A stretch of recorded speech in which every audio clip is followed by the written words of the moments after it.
who that's been around for about 80 years. And our mission is to promote and develop cooperatives. We develop cooperatives. We support that mission across all sectors. So small business cooperatives, large business cooperatives, ag co-ops, food co-ops, purchasing co-ops, every kind of co-op. But we also have an affordable housing initiative that we launched about a year ago. With funding from various folks, including a substantial part from the Robert Wood Johnson Foundation, to basically promote and explore and educate about shared equity models. And as part of this affordable housing initiative, we're hosting a series of webinars to sort of meet the needs of what we are hearing as we travel across the country and talk to people about what they'd like to know more about with shared equity housing. And one thing that has come up again and again is financing, how you finance it, where the financing is, and getting more lenders to be engaged in financing. So this is part of that series. So today we'll talk a little bit about what is shared equity housing, just a very quick overview, and then we'll go into the various programs. And we're going to be hearing from National Cooperative Bank, HUD, Fannie Mae, and ROC USA Capital. And then if there's time, we have a panel discussion, but we want to make sure there's time for Q&A. So we'll open it up to the audience through chat to submit your questions. Can you go to the next slide, please? And with us today, they'll introduce themselves as they speak, but we have Munivur Yolis from National Cooperative Bank. We have Andrew Wolf and Cindy Mose from HUD. We have Kristen Axtell from Fannie Mae. Cedra Goldwater could not be with us today, but she's also part of the program. And Mike Sloss from ROC USA. Next slide, please. So just a brief explanation of our affordable housing initiative. It is to promote the preservation and development of permanently affordable housing through shared equity models. And as I said, we're here to help educate policymakers, communities, and residents about these models, and also to explore demonstrating how shared equity can advance housing stability, racial equity, and other outcomes. And we're identifying policy, financial, and technical assistance needs to scale the model. As I say, we're champions, not experts, but we work with a group of expert advisors, and that's the National Association of Housing Cooperatives, UHAB, the ROC that does limited equity housing. They have a national program. They were based in New York, but they now have a national program. ROC USA for resident-owned communities, and Grounded Solutions Network, which focuses on community land trusts. Next slide, please.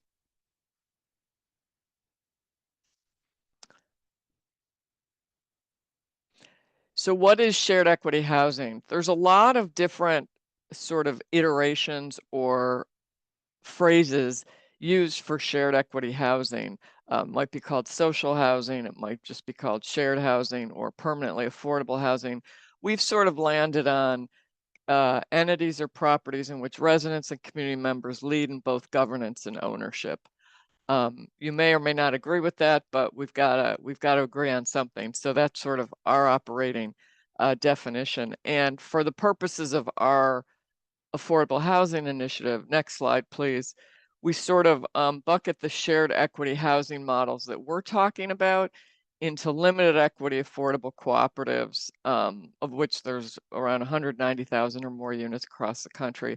Community land trusts with affordable housing, there's 300 or more in urban and rural areas. Resident-owned communities, manufactured housing communities, over 340 across the country.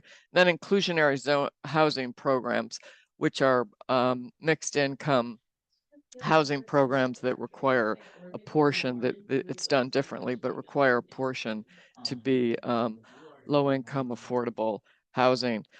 We have a lot of information. Our partners, and we have a lot of information about these models. I'm not going to go into detail, but each of these models will be discussed by our speakers. Next slide, please. So why shared equity housing? It provides permanently affordable ownership alternative to rental across the country. We really want to stress that these models are very much an alternative to rental housing. We don't really compare them so much to single family home ownership because it's very different funding and very different needs. It prevents displacement in challenging or gentrifying markets. It promotes owner occupancy and supports local workforce needs. And these are long established models with demonstrated benefits for residents and communities. Next slide, please. And these benefits have been articulated. And one of the reasons we really appreciate the shared equity homeownership model is the benefits go to individual and community. So they retain affordability, stability, wealth, involvement, improvement for the individual residents as well as the community. So these models we would like more people to know about, and we are finding a huge interest in these models across the country, particularly as communities are taking more control over their housing, where we have affordable housing crisis across the country, whether it's rural or urban. And with that, I'm going to turn it over to our first speaker, to National Cooperative Bank, Muniver Yolis, who can talk a little bit more about the limited equity affordable housing cooperatives and the financing of those. Thank you, Mary. Good afternoon, everybody. I am Muniver Yolis, and I head up commercial real estate lending as well as the capital market activities at National Cooperative Bank. Thank you for having me here today. It's exciting to see so many participants join us. Let's go on to the next slide. Actually, next one, please. So just a little bit of an overview on National Cooperative Bank. We offer banking products and financial services to cooperative organizations, accompanied by a special focus on cooperative expansion and economic development throughout the nation. The bank was chartered by an act of Congress in 1978 and privatized in early 1980s as a cooperative financial services company, and has been financing housing cooperatives since then. NCB is the nation's largest co-op lender. We have a strong presence in New York City, where most of the housing co-ops are in the US. And I would say that we have about 30% of the New York metropolitan blanket loan market share. We began selling loans, co-op mortgages, in early 1990s and has sold over 10 billion of co-op mortgages in the secondary market since then. This enables us to offer competitive rates and long-term loans to housing co-ops. I should also mention that when we sell our loans, we never sell servicing and always retain our relationship with our borrowers. So today, we service about 3,000 housing co-op loans to approximately 2,000 co-op borrowers, totaling 5.5 billion in loans for our own portfolio, as well as service for others. Let's go on to the next slide, please.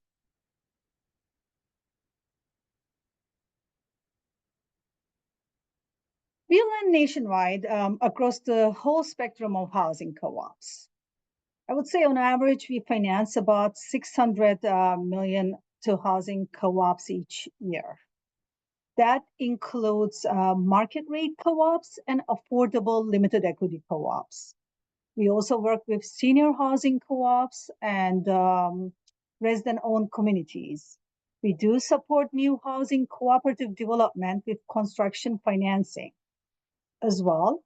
As an example, over the last 10 years, we provided the construction and development funding for about 10 senior affordable housing co-op projects, mostly in the Midwest and some in the Western states. Let's go on to the next slide, please. So we offer a variety of products to housing co-ops. We do co-op underlying mortgage loans, also called the blanket loans to the co-op corporations. These loans are secured by a first mortgage on the land and buildings, and they're typically fixed rate loans with terms ranging from 10 to 30 years, amortizing on a 30-year schedule. This can vary, but that's, I would say, is the most of what we do. NCB also provides subordinate mortgages and lines of credit, which are typically floating or adjustable rate loans. Given that co-ops operate at a break-even budget, having access to a line of credit acts as a very valuable rainy day fund for the co-ops. We also provide share loans to individual co-op owners secured by their co-op shares and proprietary leases. These are loans to individual tenant shareholders and not to the co-op corporation. Let's go on to the next slide, please. So why do housing co-ops usually borrow? They usually borrow to refinance the existing debt, to fund immediate near-term capital improvements, and to replenish their reserves. Since co-ops operate on a break-even budget, having healthy reserves is very important. NCB requires at least 10% of annual maintenance in reserves, but co-ops usually plan to have larger reserves than just 10%. Co-ops can also special assess or dip into their reserves for future capital improvements or to pay for expense items that are not budgeted. Next slide, please.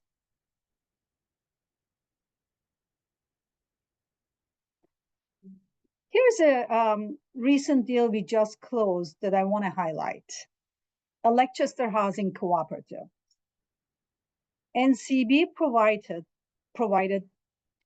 180, almost 186 million in first mortgage loans and 14.5 million in lines of credit to Leicester housing companies. Loan proceeds were used to refinance the existing debt and provided funds for planned capital improvements. The community consists of 5 limited equity housing co-ops located in Queens, in New York City. Leicester Housing was established to provide affordable housing for members of Local Number 3 of the International Brotherhood of Electrical Workers. It was developed as a limited dividend housing cooperative. The co-op is supervised by New York State Homes and Community Renewal, HCR, and among other things, they are required to obtain HCR's approval for increases in maintenance fees, increases in equity prices, as well as large capital improvement contracts.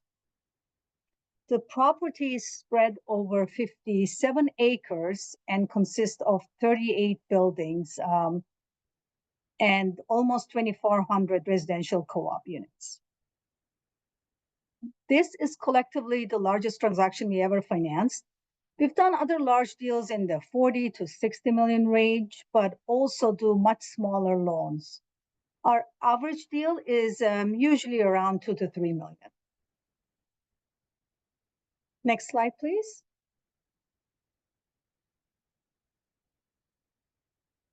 On this slide, I want to touch base on our general underwriting criteria.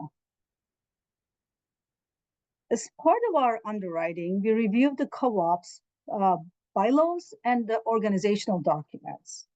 We reviewed the ownership structure as well.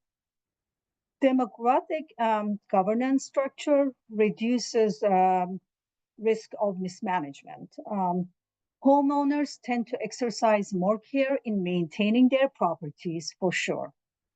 Pride of ownership and belonging to a community are evident in housing co-ops. Experience of the management company is very important to eliminate poor financial management or substandard property maintenance. We also order third-party reports as part of our underwriting process. We typically order an appraisal, an engineering report to see if there are any, and also an environmental report to see if there are any environmental risks associated with the subject property. We review 3 years of historical and annual financial statements to make sure the co-op is able to cover its operating expenses and any debts to the extent that they have any. Next slide, please.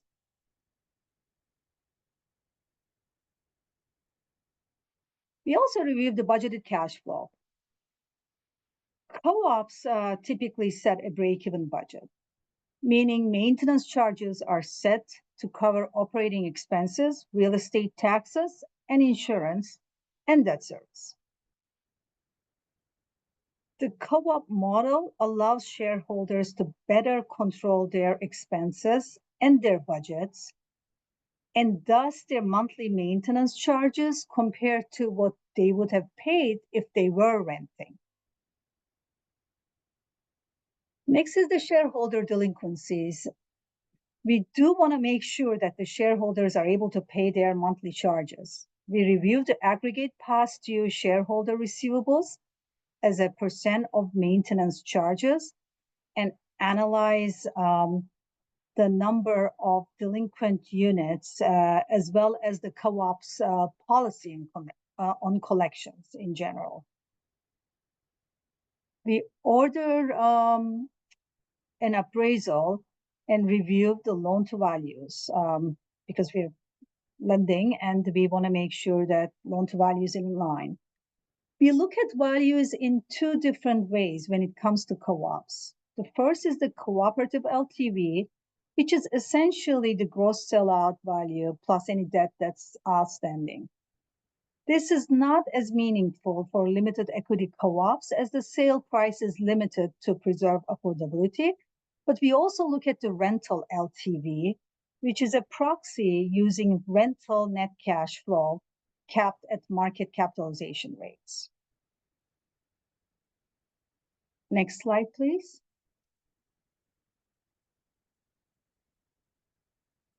And this is the last slide for me, promise. I do want to highlight that limited equity co-ops fit very well with NCB's mission to support affordable housing programs. They are different from market rate co-ops in that there are restrictions in selling a purchasing price where sellers need to follow to preserve affordability. There might be other restrictions specified in the co-op's bylaws as well, such as the occupation, the age, income level, etc. HUD and regulatory agreements may be involved and are reviewed by our legal and underwriting teams. Limited equity model provides a very effective way to control monthly housing costs overall. NCB has originated and sold several New York City and nationwide limited equity co-ops to date. And that concludes my presentation, so I'll turn it to the HUD team next. Thank you.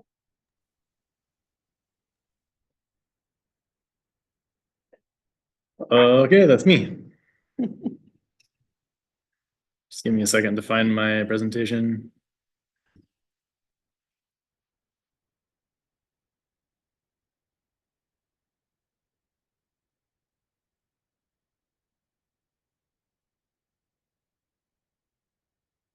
Is everyone seeing the slides?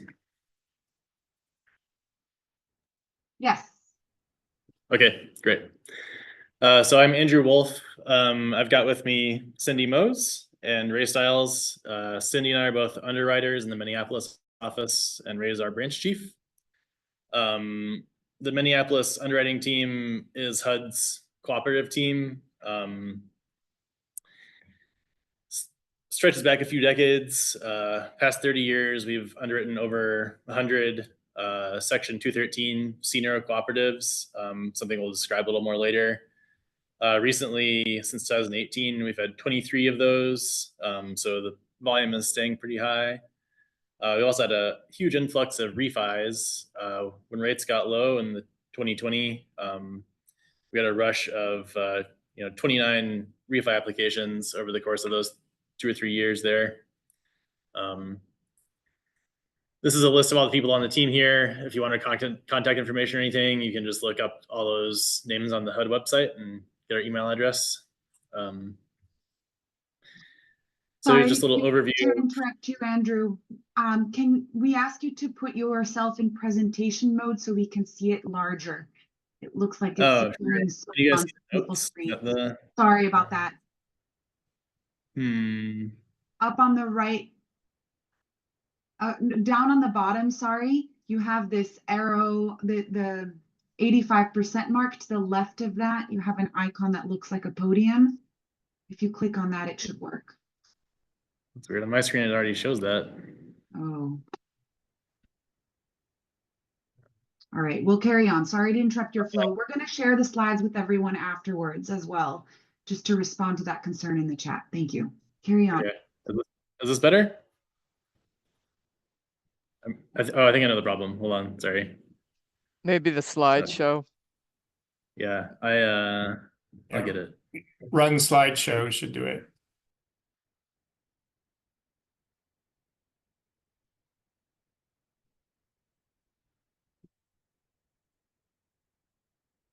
Okay, how's that? Perfect. Thank you so All right, much. cool. Sorry for that. So this is Thank you. yeah, oh yeah, no problem. So this is a picture of Applewood Point in Champlin, Minnesota. Who developed the Applewoods? It was United Properties. Yes, United Properties. So this is a project that was developed by United Properties, big sort of faceted developer in the Twin Cities area. This is a senior co-op. It's technically it's a limited equity project, but it is on the market rate side of that. The down payments were between $150,000 and $400,000, and the monthly carrying charges for a unit were between $1,500 and $3,000. So the target market is well off retiring seniors who are selling their primary residence to downsize. Some things to highlight with this is that it really hits home with the sort of sense of community that they sell for these things. The cooperative ownership goes beyond just the literal cooperative ownership, but every person in the building sort of takes a stake in the operations of it. They have committees, activity groups, helps the seniors keep connected as they age, I think. Let's see. Most of our projects are in the upper Midwest, Minnesota, a little bit in Wisconsin, Iowa. Recently, this developer and others have sort of branched out into Colorado, Denver, Texas, Seattle, a handful of places like that. Historically, in addition to these upmarket senior products, HUD has funded and developed a lot of more deeply affordable cooperatives in the past. The modern program is the Section 213 new construction, but they used to do something called a 236 below market interest rate, and that was typically paired with a Section 8 contract for deeply affordable cooperative housing.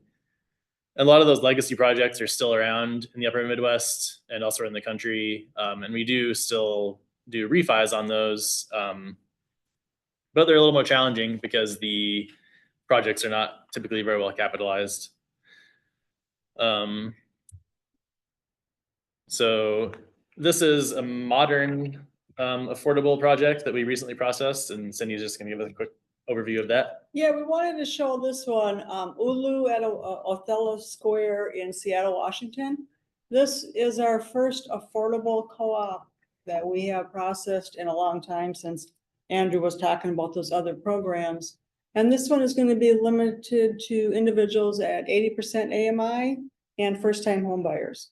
And to make this affordable co-op work, they had to have 11 sources of secondary financing. So we just wanted to showcase this because we're hoping this will move forward and it'll be a model going forward for affordable co-ops. Yep. And I think the lender is on the call with us. If it was Centennial Mortgage was the lender for that. In case anyone's not aware, HUD's role is actually as a mortgage insurance. So we partner with lenders who bring the deals to us, and then we underwrite the insurance. So in exchange for a mortgage insurance premium, HUD will pay the lender 90% of the outstanding mortgage balance if there's a default. So rolling back a little bit, you may be wondering why Minneapolis happens to be the office processing all of the co-ops in the country for HUD. And the short answer is that we have a Scandinavian heritage here, and all of our grocery stores are cooperatives. We just have tons of cooperative activity culturally. And so I think as the cooperative program sort of died out elsewhere in the country due to political and economic reasons in the 80s, it sort of kept its steam here. So we consult nationwide for cooperative deals pre-concept. We'll do concept meetings for the regions. We'll process 213 applications anywhere in the country. We coordinate with headquarters on new cooperative policy, and we do internal and external training like this. So we talked about this a little bit already. A cooperative is collectively owned. It's self-governed by the members. The mortgager or the owner entity is a nonprofit corporation. So going back to the Applewood example, there is a developer involved, and they typically own the land and the project before construction starts. But then they'll exit the deal and pass over ownership to the first slate of residents who bought shares. So the developers make money when construction is finished and all of the shares are sold. But as soon as that happens, they're out of the deal, and it's self-governed.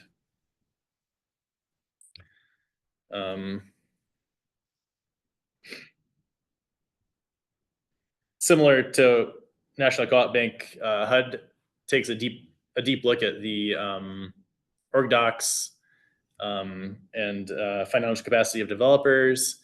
And we also look at the personal financials for all of the first set of members. Future members are not reviewed by HUD, but the cooperative board is supposed to be trained to review financial statements for incoming members. Some reasons why people choose these is that it's more of a community than a rental. Typically, the people that move in stay there longer. You have more control over what happens in the building. There's a little bit more financial security and stability. You know that your rent won't get raised just for no reason. So you have control over the financial activities of the co-op. And it's some slight tax advantages because when the units trade, they don't necessarily get recorded. So you don't have like recording taxes and stuff like that. Property taxes end up being pretty similar to what you'd pay for a condo, but the transaction costs are lower. Here's an example of how the mild limited equity system can keep prices in control. This is 7500 York. It's actually on the border of Minneapolis and Edina. It was built in 1977. It's been refinanced under HUD 3 times, and this building is so old that the limited depreciation has kept the prices extremely low. So this is in a really nice neighborhood in one of the richest suburbs in the Twin Cities. and the share price buy-in for this one is between 34,000 and 74,000, and the monthly charges are between 1,200 and 2,400. So much cheaper than anything else around it. Large waiting list too. Yeah, and it's got a waiting list a mile long. You can never get in there. So that's how most of these deals work. There's a little variation between developers, but typically the share prices are limited to appreciating 2 or 3% per year. So a condo, if there's a hot real estate market, might jump 10, 15% in 1 year, which is nice if you own that and you want to sell it, but it's not good for people coming in because they have to pay more. So we zeroed in on the 2 or 3% area because that tends to match inflation, so that there's some return, but it's not so much that the project becomes unaffordable and loses its long-term marketability.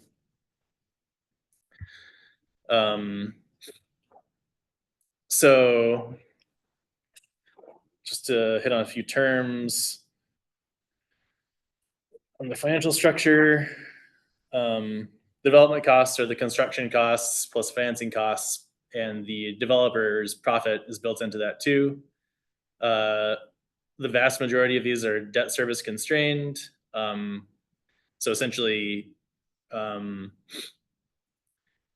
you look at the amount of income the property can generate and back into the loan size based on the debt service coverage of 1.0. They're break-even projects, as mentioned earlier.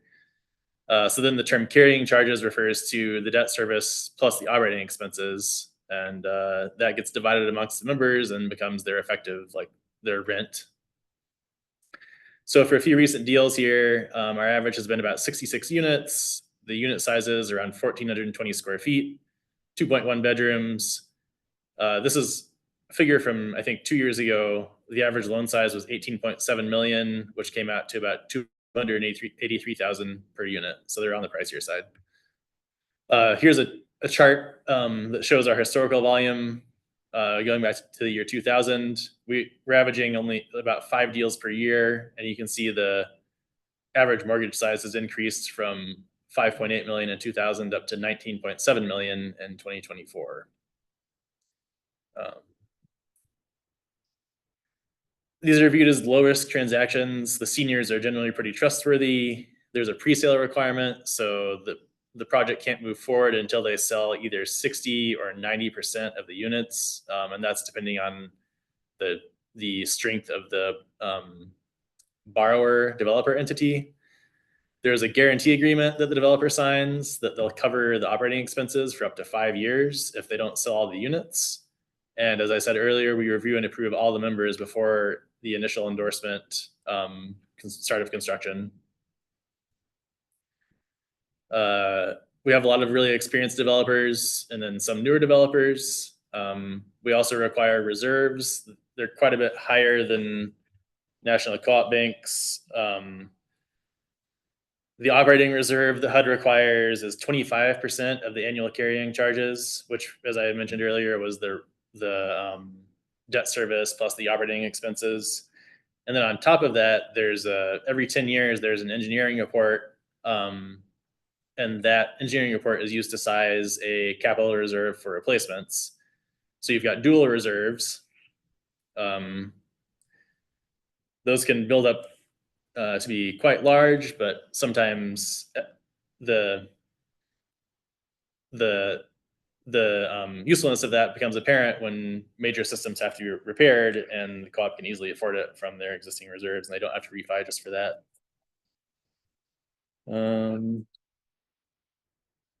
So the 213 is our new construction program. That's traditional processing. These acronyms won't mean much to anyone that's not working with HUD every day. And then we have 2 refinance product, or actually 3 refi products. There's the 213I, which is for substantial rehab. So you can use that loan to create new units in an old building, or you can do a major rehab to an existing building and have the mortgager be a co-op. You can do a 223A7, which is a refi of existing HUD debt. You can do very limited repairs. A 223F is for any qualified cooperative up to $19,000 per unit in repairs, and that number goes up a little bit every year. And the 241A is HUD's secondary financing, which can be used for additions or major repairs. And here's a map of HUD's current co-op portfolio. You can see the concentration around Minneapolis, some in the lower Midwest, Colorado, Washington, and the Eastern Seaboard. And one little interesting fact here is that the largest project in HUD's portfolio with 15,000 units is Co-op City in New York, and that's the large red dot right on top of New York. That was a 223F processed in the New York office. So in summary, the things that make this product good for the lender insurer side is that the pre-seller requirement, if there's no market, the project doesn't get built. Essentially, everyone has to you have to have enough people pre-commit before you even break ground. We've never had a default in the past 30 years, and most of our asset management experience has been positive. Conscientious owners, they do repairs quickly. They do ask a lot of questions, but that is good or bad depending who you are. There's a few citations. This will show, if you're into that sort of thing, you can see all of our processing guides and enabling statutes and all that stuff if you click any of these links. And that's the end of our presentation. So hopefully that answers some of your questions. And if you have more, we can answer them after the next presentation. Thank you.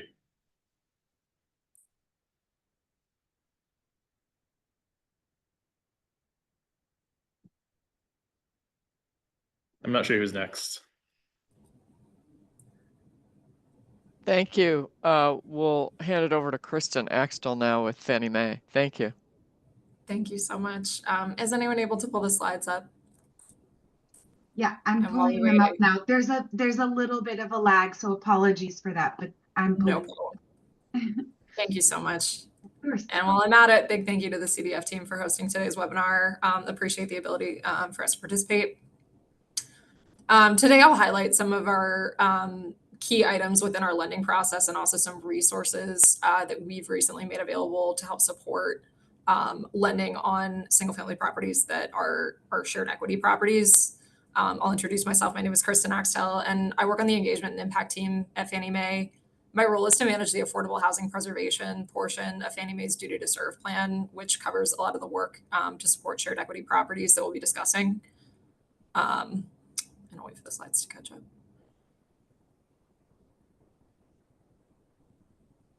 Sorry, bear with me. No, that's okay. Catching up here. I can see it like migrating. Yeah.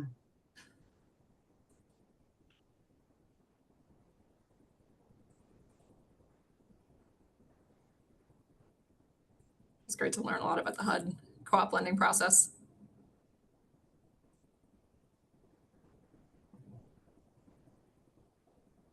And here we go.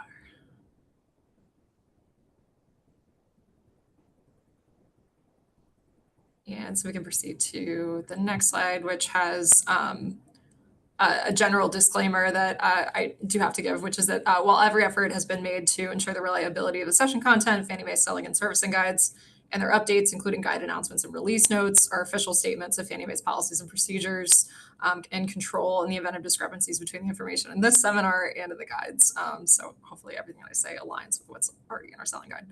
But I do have to give that at the beginning of the presentation. If we could advance to the next slide. So we'll begin today's conversation by covering off on the differences between shared equity and shared appreciation. And the reason that we do that is because both are referenced in our selling guide, but they mean different things for the purposes of our, and sorry, it might still be lagging. Oh, there it is. Okay. So shared equity is intended to create lasting affordability through the use of restrictions, while shared appreciation creates what we might think of as transaction level affordability through down payment assistance. As an example, both models have a common goal to improve affordability for homeownership, but they have different mechanisms to do that and different long-term impacts. So starting on the left, shared equity programs target long-term affordability that is tied to the property through three key mechanisms. These include a subsidized initial home price, homebuyer eligibility that's based on income limitations, and also limits on resale price. So for this reason, they may be referred to we may also call them below market programs. Fannie Mae supports this type of program through the loans that we purchase that are originated under 3 different types of programs. These include income and resale price restricted programs, community land trusts, and limited or shared equity cooperatives. We touch mostly on the first 2 of those 3 in this presentation. And then moving over to the right on shared appreciation, these programs are a type of community seconds offering that includes down payment assistance in the form of an interest-free loan for buyers that are deemed eligible by the program. So through the structure, the program receives a share of any future appreciation or increase in property value. We do have shared appreciation requirements in our selling guide for eligible community second providers. So we do try to make that distinction at the beginning of these types of conversations. And we can move to the next slide. So we'll zoom in on shared equity programs specifically. There are some key differences between, as I mentioned, community land trusts and income and resale price restricted programs. The operative difference being around the ownership of the land. Community land trusts preserve long-term affordable housing by purchasing homes in their communities and then selling the homes to income eligible buyers while retaining ownership of that land. And I know there's a number of community land trusts that are on this call today, so I won't belabor this point. But the homeowners are leasing the land from the community land trust using a long-term ground lease. These are typically a 99-year term. They have affordable monthly ground rents. The homeowners agree to limit subsequent sales prices of their home to preserve affordability for future home buyers with lower income. When we talk about income and resale price restricted programs, these are programs that are offering a subsidized sales price to lower income home buyers who agree to, again, limit that subsequent sales price of the home to preserve affordability for future low-income home buyers through a deed restriction that generally lasts about 30 or more years. So both of these program types are achieving a common goal, which is to essentially recycle subsidies over time to cost effectively promote the long-term affordable home ownership of these properties. We can advance to the next slide.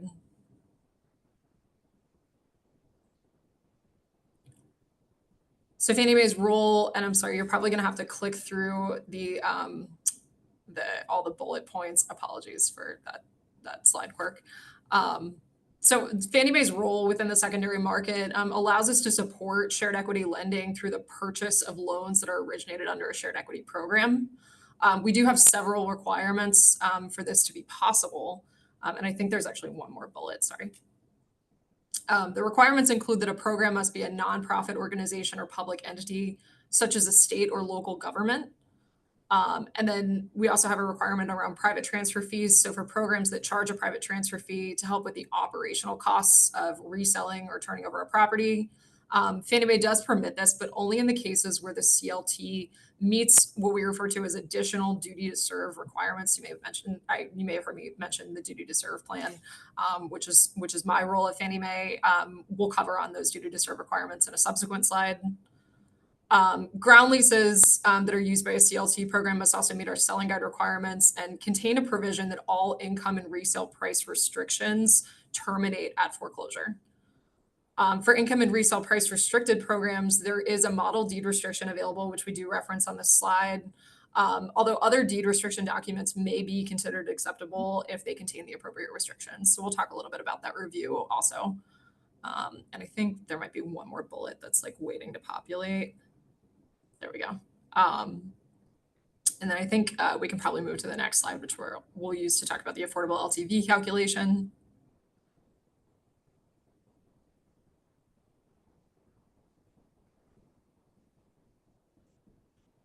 Oh, actually, it's the duty to serve slide. Perfect. Okay, let me flip ahead. So over the course of the presentation, I've referenced a couple of times the duty to serve requirements for shared equity, which we've outlined on this slide. It includes a requirement that the program will keep the home affordable for subsequent very low, or moderate income families. It requires that the affordability term is at least 30 years after recordation. And it also requires that a resale formula applies that limits the homeowner's proceeds upon resale. There's also a couple of key requirements that the program must maintain throughout the life of the restriction or ground lease. The program administrator or any assignee must have a preemptive option to purchase the homeownership unit from the homeowner at resale. and also the right to review and pre-approve any future refinances and home equity lines of credit. Now, I'll note that deliveries to Fannie Mae, where the shared equity program and the loan meets all of our selling guide and duty to serve requirements, as well as the borrower's income being below the eligible income threshold, which is 100% AMI or less. These are eligible for a special LLPA waiver pricing when they're delivered with a particular special feature code, which is 874. And this information is available on our website, fanniemae.com. We can move to the next slide. Okay, so going back to the affordable LTV calculation, we call this out because there are differences in terms of how we might think of our standard LTV calculation versus our affordable LTV calculation, which we would apply to CLT and income and resale price restricted models. So it's important for the purposes of this conversation to highlight the differences, because it changes. It might change the resulting threshold that we're using when we might consider whether MI is applicable here.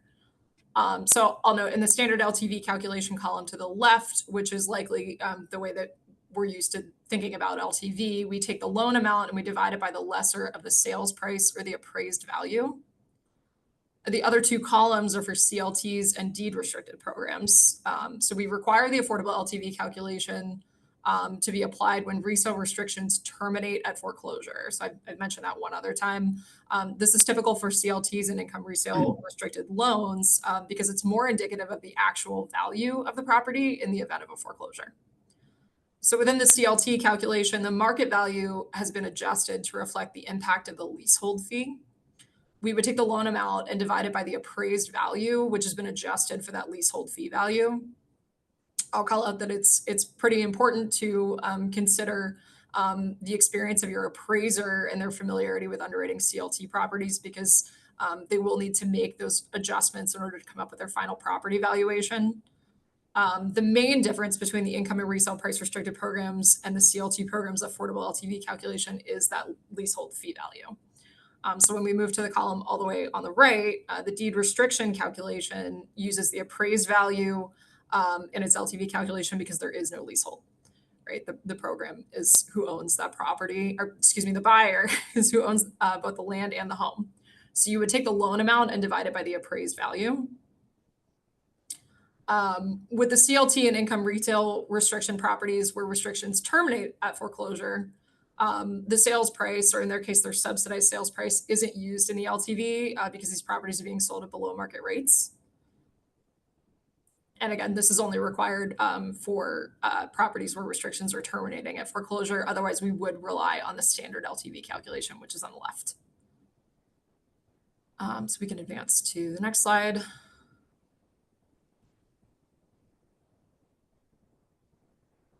So in this slide, I'll touch on the roles and responsibilities of the lender, which are key when it comes to shared equity loans at Fannie Mae. One of the biggest differences in CLT lending is that the lender must underwrite the borrower as well as review the CLT program for their eligibility. And sorry, I think there's also some additional bullets to populate on this slide. So as a best practice, we encourage the use of a CLT checklist to help ensure CLT programs are meeting our selling guide requirements. And you can find that CLT checklist on our website at fanniemae.com. But we do note some requirements that the lender must review, including the terms of the resale restrictions that are found in an existing recorded legal agreement or in the agreement that's to be recorded in connection with the borrower's purchase of the property. The lender is also required to ensure that any resale restricted program that uses a private transfer fee meets the additional duty to serve requirements, which we covered in a previous slide. All that being said, the lender may also choose to use what we've implemented as a new tool that we refer to as the Certified Shared Equity Program List. We published this for the first time this past December. It's available on fanniemae.com to help lenders identify programs that meet certain selling guide and duty to serve requirements. So these are programs for which Fannie Mae has completed a review and made a determination of eligibility. I'll also note if the community land trust organization does not meet the requirements that are noted here, the lender can also discuss their qualifications specifically with your Fannie Mae customer account team and request approval for an exception. We do have a process for that. And we can move to the next slide.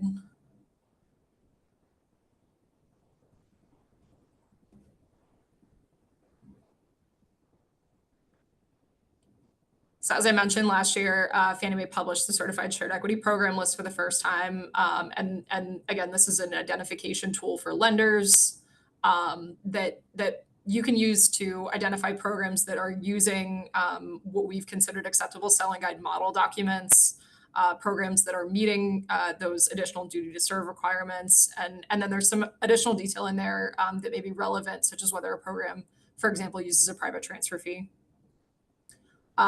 I'll note that also available on the same landing page where you would find this information is a link to the Shared Equity Program platform, where programs would have the ability to apply to be reviewed for inclusion on this list. The application's pretty short. It takes about 10 minutes, and we're pretty excited about that, having launched on fanniemae.com this past December.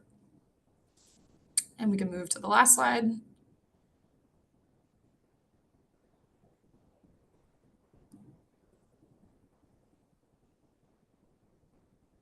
And so there's some additional detail here about our special feature code list for shared equity programs. And it notes several other requirements. I mentioned the inclusion of mortgage insurance where necessary, hazard insurance, and also there's an additional bullet about the application of the most restrictive set of requirements in the case of properties that fall under both our community sector requirements and our shared equity requirements. And then we also note at the bottom the applicable program documents that have to be recorded, including the applicable deed restriction or CLT ground lease. And in the case of a ground lease, you would also need to include that Form 2100. And so that's my final slide. So I would like to pass it to the next speaker, which I think is Mike. Thanks, Kristen. Yeah, good afternoon, everyone, and good to see you all. Thanks for joining. And I'm Michael Sloss. I'm the managing director of ROC USA Capital. And some of our friends and colleagues like Kristen and Minerva are on the presentation list today as well. We can go to the first slide. And so like NCB, ROC USA Capital is a direct lender to manufactured housing co-ops. We call them ROCs, or resident-owned communities. This picture that we're showing here is the playground at the Park Plaza Cooperative, about 80 homes outside of Minneapolis. Friends at HUD in Minneapolis, you can go visit this easily, in Fridley, Minnesota. It's been a borrower and an existing resident-owned community with ROC USA Capital for the last 10 years or so. Let's go on to the next slide. Yeah, so just to set the stage a little bit about the work we do in manufactured housing. Those numbers speak for themselves. I'll say a little bit more about the people who live in resident-owned communities, and we're involved, as I think Mary alluded to in the beginning.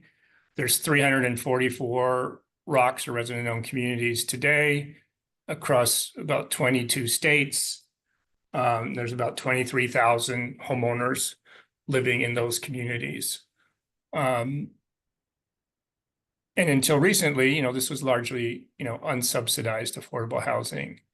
I think Andrew referenced the growth in, loan size and development costs in the co-op apartment or townhouse work that HUD does. Same thing across manufactured housing. In the 15 years I've been doing this, major appreciation in the value of communities. So our average loan size has gone up and average cost to develop has gone up, but still, very affordable. Today, we see acquisition of these communities when they're for sale, anywhere from, in rural areas, we're underwriting one now that's going to committee right after this call, about, $65,000, $70,000 per home site, up to in the more suburban, high cost areas around Denver, Seattle, Minneapolis, etc., Boston, up over, well over $100,000 per site today.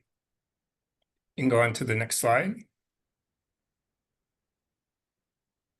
And traditionally, mobile home parks or manufactured home communities were developed in the 50s, 60s, 70s by local operators who lived in the same county or maybe even lived around the corner or down the street from the community.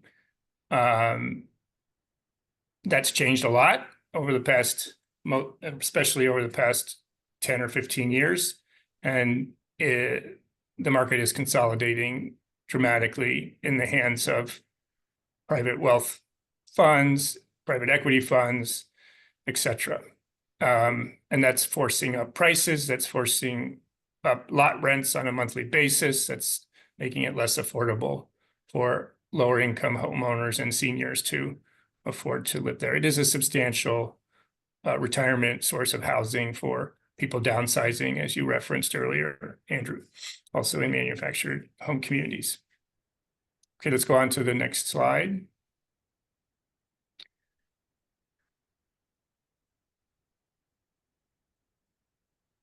These numbers are a little old, but I just updated them a little bit for you. I think the most important, bullet point on here is, what is the value proposition, the economic value proposition for homeowners on leased land in these communities when they decide as a group to form a cooperative and purchase. And it's really bullet number 5 or 6 there. They're operating on a not-for-profit basis. They're raising their monthly assessments on themselves or their carrying charges in co-op vernacular, about 1% to 1.5% per year versus the investor-owned stock of manufactured home communities, which is profit motivated and is raising monthly housing costs on the people who live there, the lot rents, closer to 6% a year. So we've done a lot of analysis of our portfolio over the last 10 years. And we found that, and we've sent appraisers and market analysts out there after every community has been a cooperative for 5 years. And these are limited equity cooperatives. We can talk about that structure in a minute. But the monthly assessments that people are paying 5 years after conversion to resident ownership are on average $50 less per month than the investor-owned communities in the same local market area. So the value proposition here is people will have more affordable long-term ownership and security on the land by purchasing the land under their homes as a resident-owned community. We can talk more about that. I manage our CDFI subsidiary, ROC USA Capital. As I said, we're growing. We got another deal going to loan committee this afternoon, about a $2 million transaction in Colorado. So you can go on to the next slide.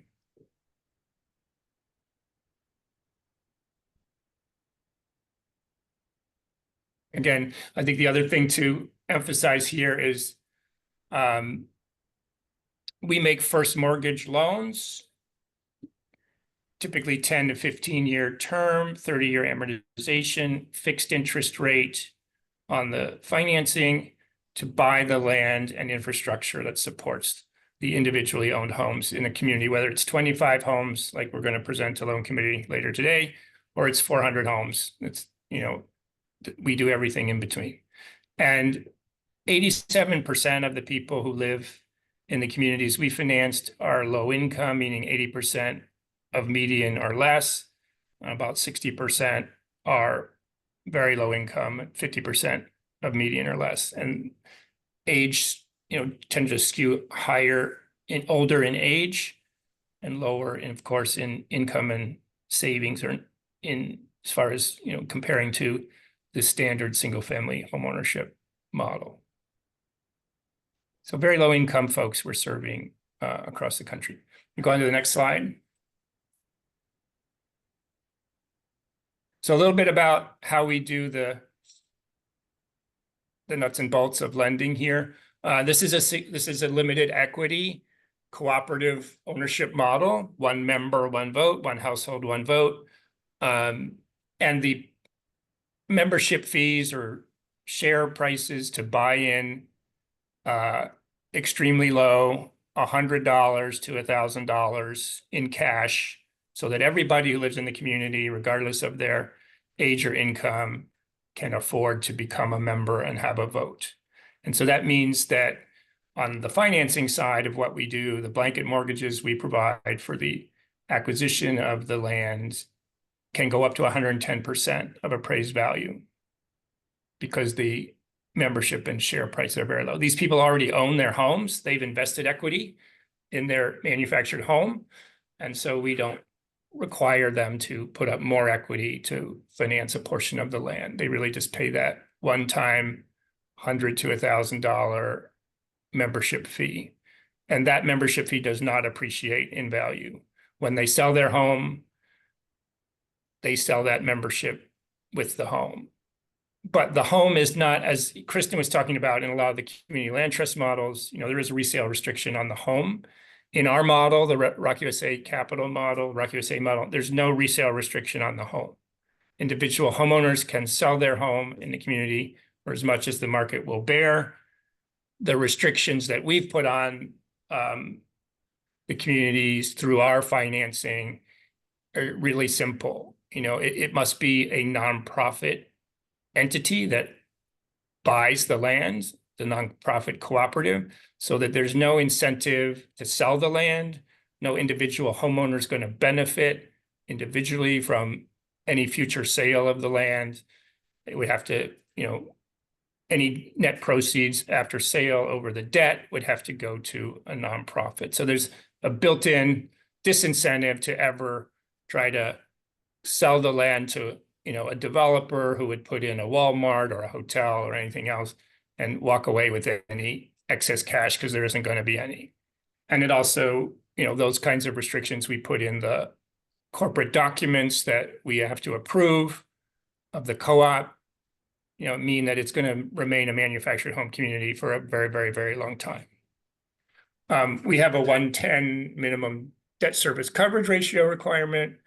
And we also, like NCB, we originate, close, and service all these loans. And we have a fixed interest rate model. We're not setting people up here, low and moderate income folks, to in 3 or 5 years have to, refinance or have an adjustable interest rate. The fixed interest rate lasts for the 10 or 15-year term of the loan. And we use a loan participation model. Actually, you stay on that slide for a second, where, we're a CDFI, we're not a bank, we don't have depositors, we don't have the federal government behind us. So the way we have originated over $400 million in these loans in the last 16 years is by using a loan participation model. NCB has been a participant in our loans. Fannie and NCB together have been a participant in a pilot refinance loan we did a couple of years ago. So if we originate a $5 million loan for the acquisition of the community, we're typically selling $4 million of it to another investor, be it a state housing finance agency, a bank that may be national or regional, an insurance company like MetLife, or even partner CDFIs on the smaller transactions. So that's our model. And so we sell those participations, we service the loans, and we take a servicing margin for managing the loans on behalf of our loan participants. Okay, we can go on to the next slide. These are older communities, as I said, mostly developed before 1980. The infrastructure, water, sewer, roads, electric is often out of date and often needs to be heavily invested in when we finance these communities. So we have a whole construction loan administration process, and we're getting very good at understanding things under the ground, water lines, sewer lines, storm drainage, etc. And that's the big challenge in our underwriting, is getting good diligence on underground conditions.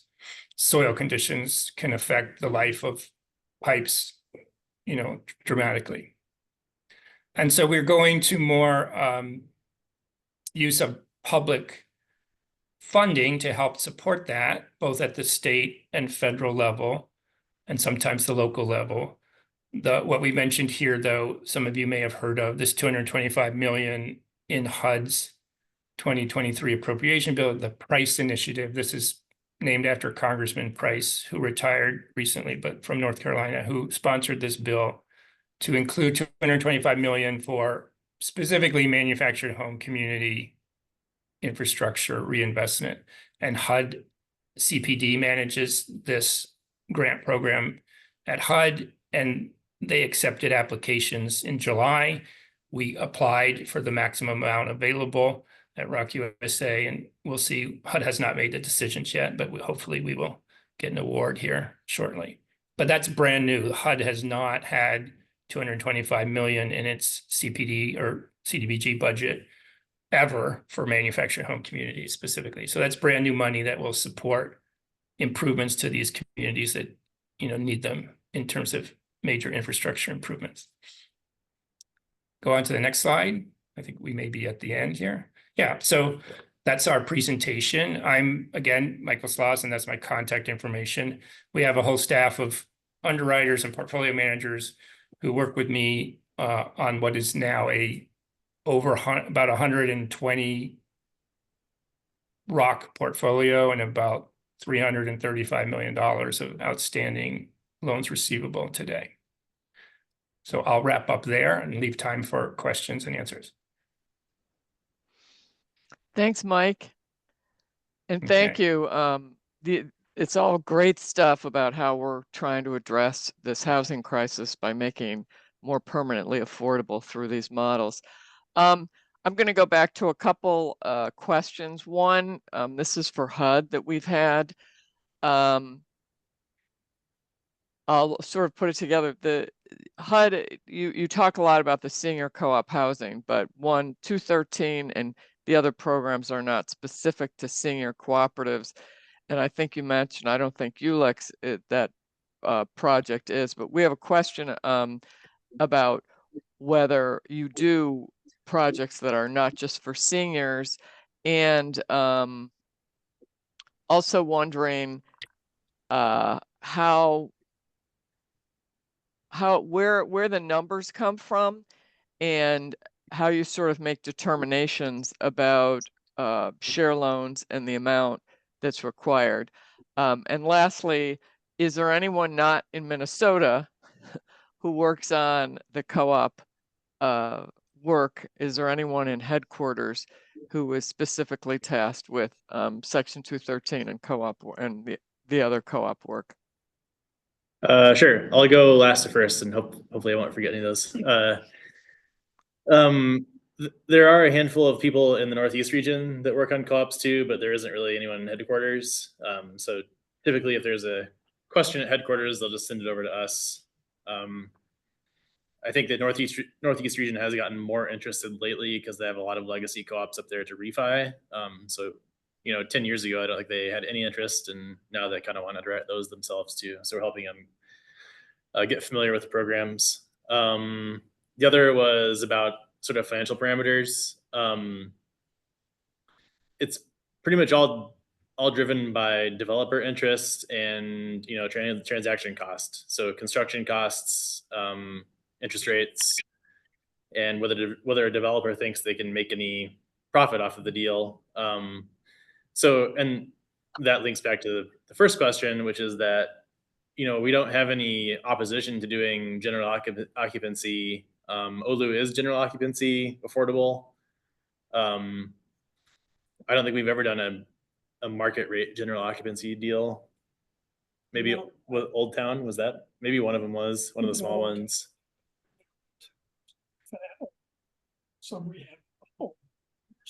Oh yeah, that one. Okay, yeah. So a handful here and there, but the developers have an easier time marketing to the seniors, and they make more money on those. So that's what we get, and that's pretty much what it comes down to. Is the profit motive in the private sector leans towards the senior product. Did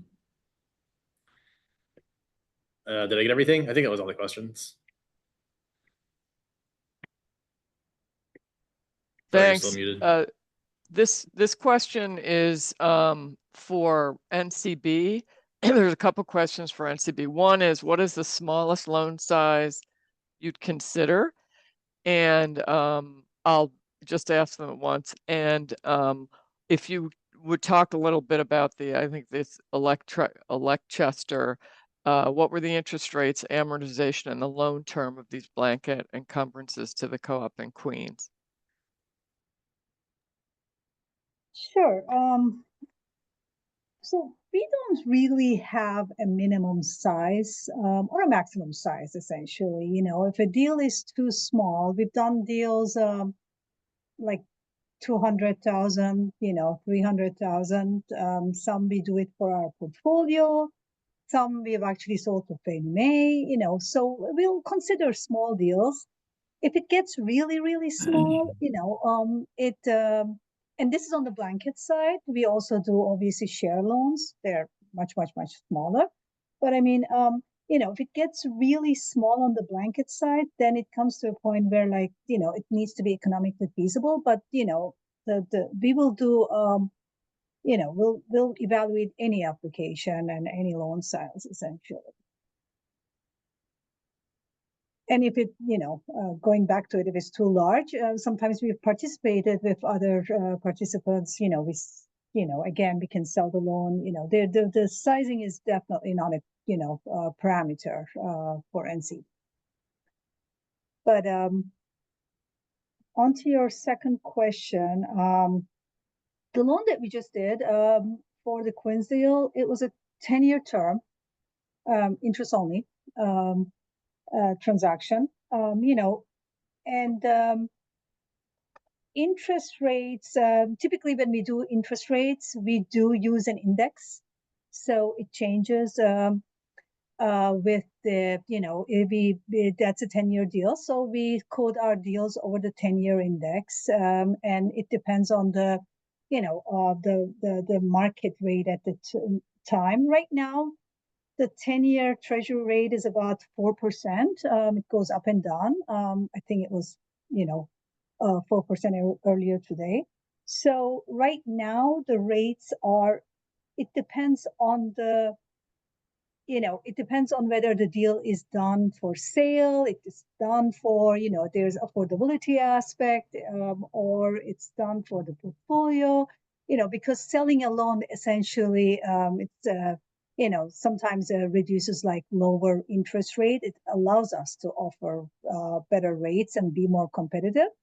But right now, with a 4% interest rate, rates with a 4% index, rates are somewhere around like 5.50 to 6%, depends on, you know, depending on the credit, etc. on the deals. You know, every deal is different, obviously. So I think do you have the specific numbers for and maybe I missed it, the Electchester, the Queens one? I don't have it right in front of me, but I can get, you know, you can look at it. It was, yeah, I'll have to look into that in terms of what exactly it is, the interest rate. But it is a 10-year deal and interest only term. Okay. And related to that, this is a question for Mike. For ROC loans, is the interest rate based on an index plus a spread? Is there any equity source that reduces the debt financing size of the blanket mortgage? Yeah, so yes, generally we are working with the 10-year treasury and adding a margin to it because our participants are generally banks and that's what they do. So that's how we work as well.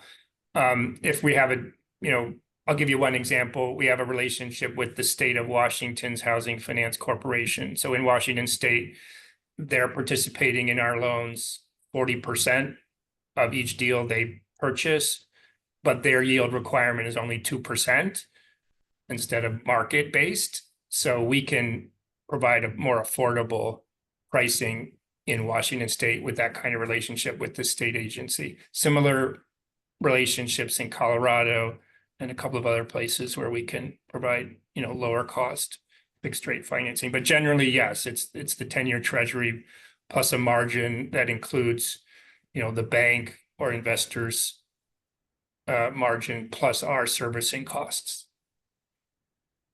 And then the second question, I think, is, are there equity sources that can, serve to bring down that total cost of capital? And yes, as we work with state and local governments more, sure, they're bringing that kind of money to the table. We're closing a deal tomorrow in Pennsylvania where the state provided $750,000, 0% money as a grant, and we're putting that into the deal, with no markup to write down the cost for a very small 35 site but nice community in Pennsylvania. So those are the sources of equity, quote unquote, that we're using to write down costs. Okay, great. CDFI fund money. We're also eligible to get money from the U.S. Treasury Department through the CDFI program, which we do every year, and that helps as well. Thank you. There's another question for in the senior co-ops. Does HUD have anything to do with, or do they link or support access to health services for those residents in the senior co-ops? It's actually a little bit the opposite. Our regulatory requirements limit the amount of services that can be provided at the project. So we do like to see them when they're sort of co-located with, memory care, nursing homes, stuff like that. But the co-op itself is not allowed to offer services. It has to be housing only. Sometimes they'll arrange like transportation and stuff like that, but it has to be limited. That's a regulation that we have to follow. So the answer is no, but not really by choice. Okay. And wondering for maybe Fanny, there's a great deal of interest in CLTs and limited equity cooperatives. What do you think is needed? We see that you have the programs, and for the first time, the list. What do you see is needed to sort of to get more deals and to get more activity and more programs certified? Where do you see the potential there? Yeah, thank you for your question, Mary. And my answer, I think, is going to be apt. It's going to be platforms exactly like this. Education and outreach are critical about the resources that we've recently made available, but also how we can make them better, how we can make them more accessible, and how we can make them work for our lender partners. Our goal with these tools is to help ease or simplify the process for lenders so that they can continue to originate these types of loans where the opportunities present themselves. And if there's a way that we can help connect shared equity programs, right, these community land trusts, these income or resale price restricted programs with interested lenders, that's critical to developing the pipeline for shared equity lending.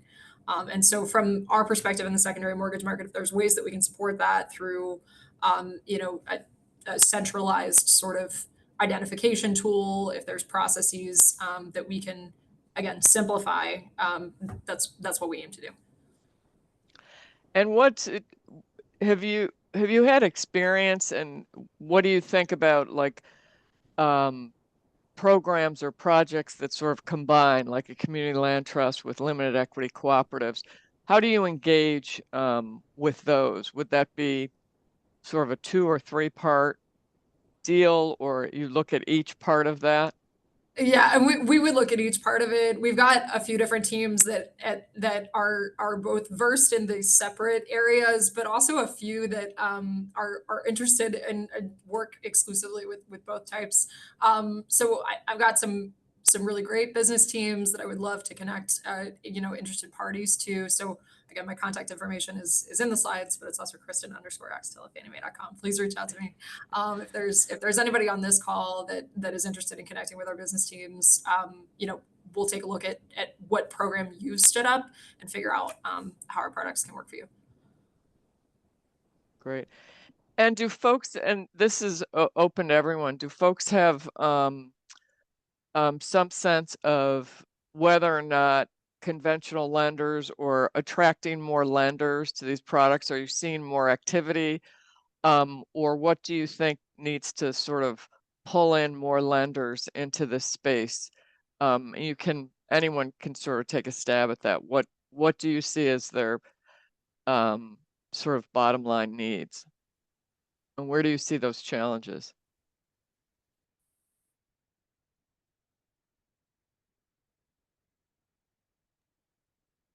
I'll take a stab at that, given that we partner with dozens of lenders, including some on the call here.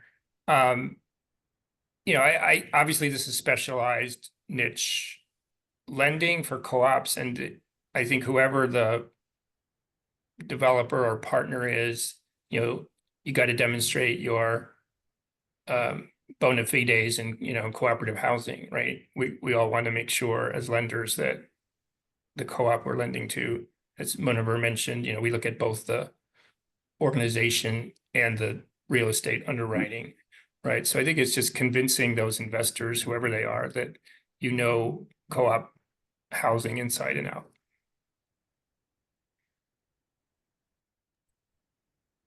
I was just going to say on HUD's side, I think that we actually have enough lender capacity in our program, but there aren't that many developers that are interested. So I think what limits production more, for 213s is developer interest.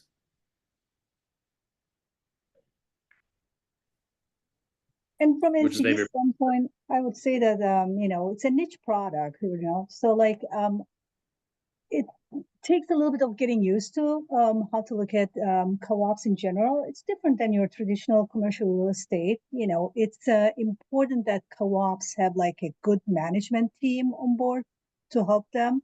It's important to make sure that they're well kept, because the real estate is important. It's people's homes, and you really see that pride and community ownership. So it's just when, but that's not to say there are no issues with the co-op model. But as a lender, you need to just be involved and be able to detect those early enough so you can work with the co-op to resolve it before it becomes a real issue, essentially.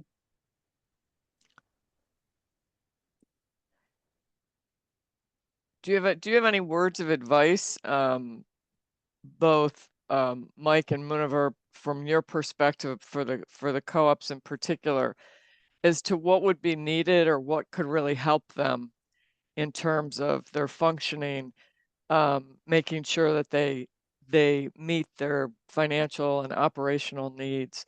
What do you see are sort of some key components or some key support that would help them in that?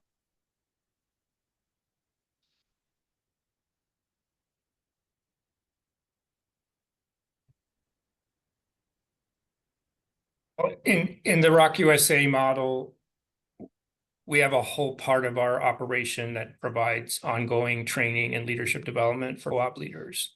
Because as Muniver said, it's the long-term sustainability of these communities that's the risk. And so it's not just the initial people who buy in, it's 5-10 years later who's in charge.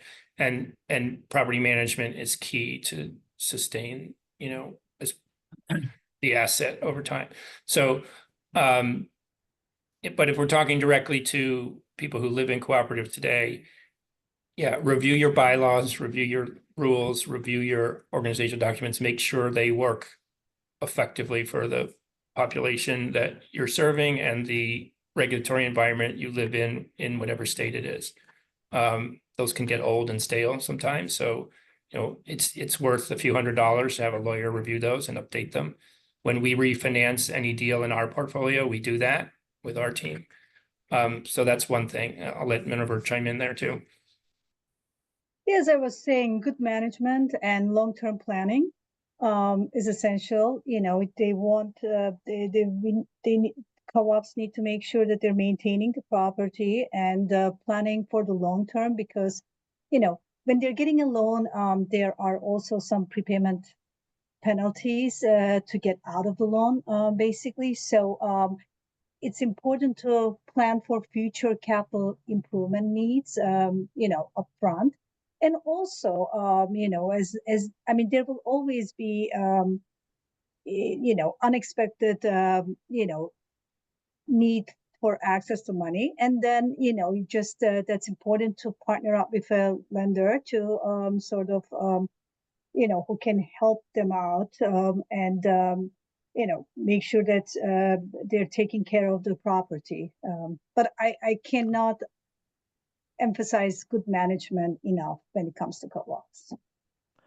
And we have time for one more question. This is for Fannie Mae. For limited equity housing co-ops, are there mortgage riders and or a template for limited equity housing co-op ground lease for CLTs? So I did see that question come through the chat. The two ground lease templates that our program supports, I don't think either are specific to a limited equity housing co-op, although I would like to connect with this person maybe after this webinar. And as far as mortgage riders, we do have our Form 2100, which applies to all of our CLT ground lease transactions. So there's more information about that specific form on our website. We also reference it within the slides as well. Okay, great. And with that, I think I'm going to close it out. And if folks have questions, feel free. I know there's a couple. Sorry, we didn't get to it. Feel free to reach out to the person. I'm just going to say, yes, there's a role for philanthropy and supporting co-ops sustainably. Absolutely. And Robert Wood Johnson is at least supporting the learning on this and the outreach. But please reach out to the folks. You have their emails, and I'm sure they'd be happy to talk to you. And thank you so much to all our presenters. And again, this is going to be sent out. The PowerPoint will be sent out to anyone who's registered along with the recording. So with that, I'm just going to say thank you and hope you have a nice rest of your day. Thanks, everyone. Thank you. Thank you.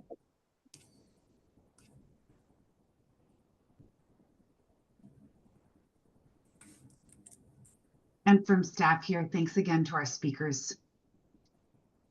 I think, Kristen, you're the last one.